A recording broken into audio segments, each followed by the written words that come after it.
Welcome back to another episode of the Grizzly News. Good afternoon, FCHS. I'm Olivia Alvey. And I'm Ryan Racino. And today on the Grizzly News, we will be talking about some important student news. We will check in with our weather correspondent, Henry Helgeson. We will also be discussing some sports accomplishments with our Sports Corner analyst, Basketball Jones. And we will also have some important student interviews. Seniors, prom is on its way, and I know we are ready to hit the dance floor. This year is looking a little bit different than before. Prom will be primarily for the seniors, but underclassmen from FCHS will be allowed to go if they are invited by a senior that attends. Also, no students outside of FCHS will be allowed to attend prom due to COVID-19. The dance will be held in the field house on April 23rd from 7 to 11 p.m. Food vendors and games will be available in the courtyard for some extra fun. Ticket information will come out soon, so make sure you wear your best dancing shoes because prom is near. I can't wait to buy new shoes. Students, are you wanting to have some fun while also earning money for Riley Foundation? Well then, packets regarding the information on Rally Dance Marathon are located in Miss Elser's room C225, which is in the math hall. To get a t-shirt, you must fill out the form and turn it in no later than Friday, April 9th. You also must have a waiver form signed by a parent or guardian to be able to attend the event. The actual fundraising event will take place on May 1st from 4 to 11 p.m. Make sure you grab a packet because you won't want to miss out. So you can reach out to a Dance Marathon member and donate, and the Dance Marathon actually has an Instagram account, FCHS Dance Marathon. We have a general fundraising link on there, so if you don't want to donate to someone in particular, if you don't know anyone, you can just donate to the cause in general.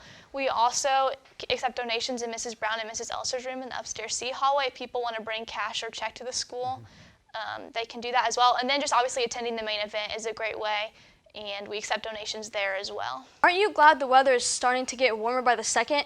I know I'm ready for the warm weather to stay and the cold to go away. Let's check in with our weather correspondent, Henry Helgeson, as he tells us a little more about the weather for the next couple of days. Thanks guys. The weather for the next couple of days will be interesting. Today we will reach the high of 67 degrees with some clouds and scattered spring showers. Throughout the weekend, we will experience some ups and downs through the mid-60s into the 70s with some scattered showers and even some sunshine.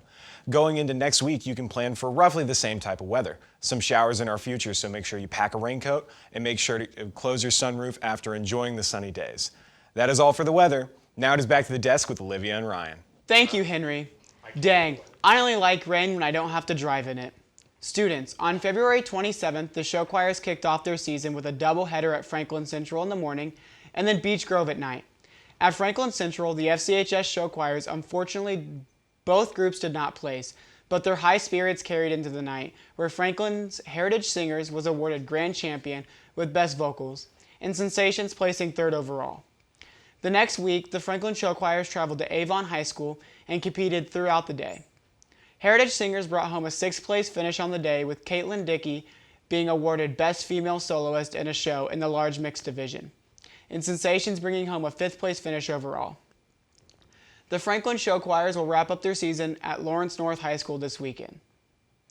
To tell us more about the season, here is FCHS Choir Student President, Belma Duherrick. Something that I definitely believe that most students, or many students in the building, can relate to is the feeling of doubt of whether or not they'll be able to do what they love or what they enjoy. So that's definitely something I noticed here in the choir department, was doubt of whether or not we would have anything this season. And I can say that we are all extremely grateful for having a show season and having the opportunity to perform. The season did look different. It was a little shorter than usual, but especially for the seniors and all members, I can say that we are extremely grateful to have the opportunity to go out this year in such an odd year. Students, if you are interested in joining any Franklin choirs for next year, please contact Mr. Hummel or Mr. Hughes via their school emails. While we're on the topic of wrapping up seasons, why don't we dribble on over to the Sports Center with our sports analyst, Basketball Jones, as he gives us a rundown of some last winter sports news. Whoa, nice pass, Olivia. Franklin boys swimming and diving just wrapped up their season with an incredible top 5 finish in the IHSAA Boys Swimming and Diving State Finals meet that took place in Indianapolis last week. Some of the finishes from this past weekend was our boys' 200-yard relay, finishing 6th overall with a final time of 124.62, including Barrett Daly, Anthony Reese, Albert Nusordana, and Mac Ratzlaff. Our boys' 200-yard medley relay finished 4th overall with a finals time of 1:31.20, including Cade Oliver, Albert Nusordana, Anthony Reese, and Ethan Pfeiffer. Another strong swim was from senior Cade Oliver, finishing 2nd overall in the boys' 200-yard IM with a finals time of 1:46.48. Last but not least would be senior Mac Ratzlaff, swimming a 1:37.20 in the boys' 200-yard freestyle with a final placement of 2nd place.